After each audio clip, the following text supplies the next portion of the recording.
Hello gaming fans!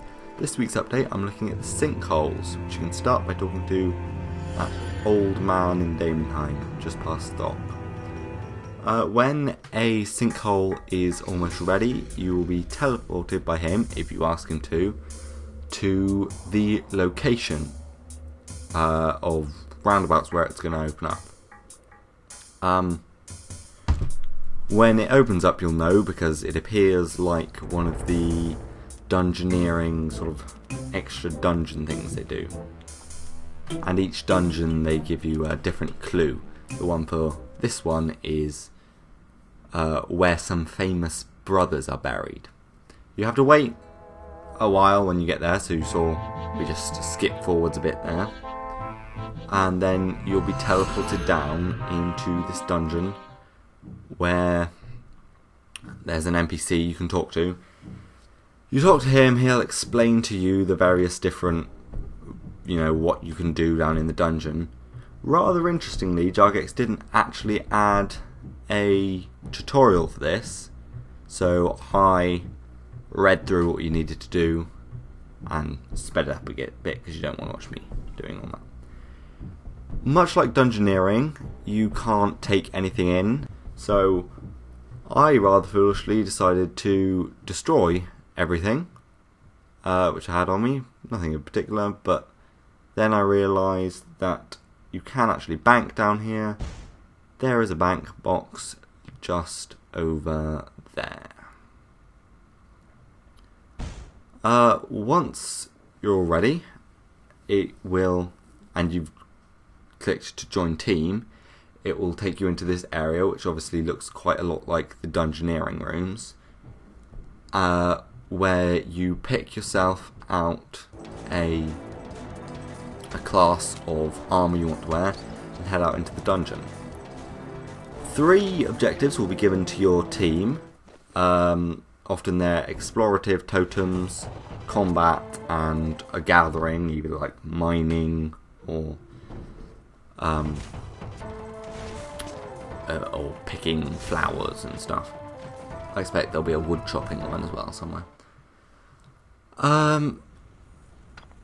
And you see, as you go around, you get a lot of monsters to kill, and when you kill them, they drop these combat totems. You pick them up. You deposit them later on to increase your score. Another thing you might find, and you might find it in the locked chests as well, are little card things.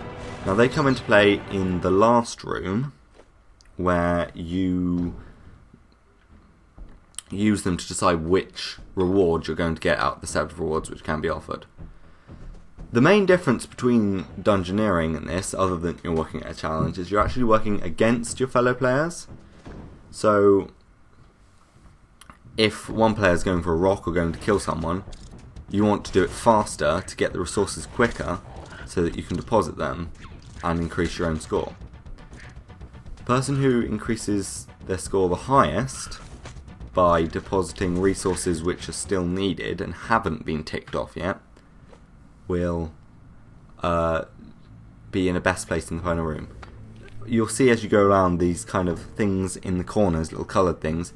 Through that you can deposit, like I'm going to do now, any resources you've gathered. You can also deposit it by talking to the NPC in the main room.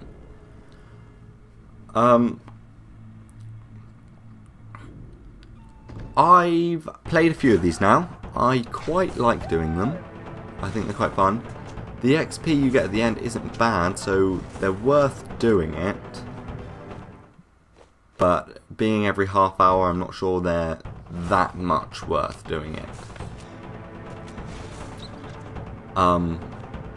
Being probably not a lot better than the XP you could get out of doing a standard dungeon. Obviously, when it gets close to the end, lots of players are going to be depositing, and you want to make sure you get your stuff in on time, because if you get your stuff in too late and people have already deposited, it doesn't matter. Right. Once all the resources are gathered, as has just happened, you will arrive in this room and the NPC will turn up for a great big game of deal or no deal. If you're American, I don't know whether you'll know what that is, but the English people should get it. Each player is given a box with different item in. You're probably going to be after the huge XP lamp because that gives you the best reward, but each person even has a different lamp or dungeoneering tokens in their box. As you can see, I'm on the end because I scored best. I got the most resources in. So I will choose last, which lets me know what everyone else has done, so I can play my special card to best advantage. There's a time frame. It's only a few seconds long, so you have to decide which card you're going to use very quickly. And when the person whose turn it is uses their card, a familiar will appear to show you which card they've used. The person with the star next to their name as well is the person who's choosing at that moment. Now it's my turn last.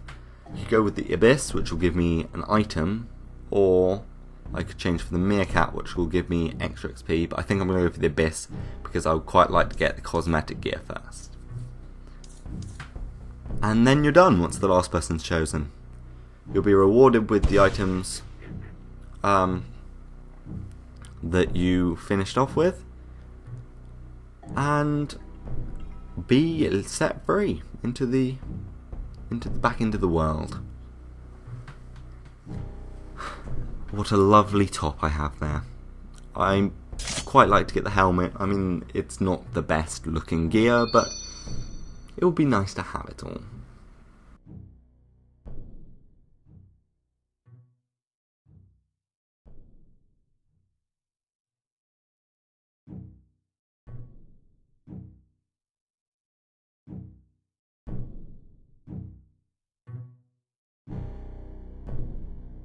And a teleporting route. And obviously you can see the sinkhole is gone because it only lasts a certain amount of time before disappearing. They'll appear again every half hour. Okay, so next week we have the Slayer Tower upgrade. That should not be the most interesting thing, but I'll probably make a video checking it out. So until next time, this is Flumpy, signing out.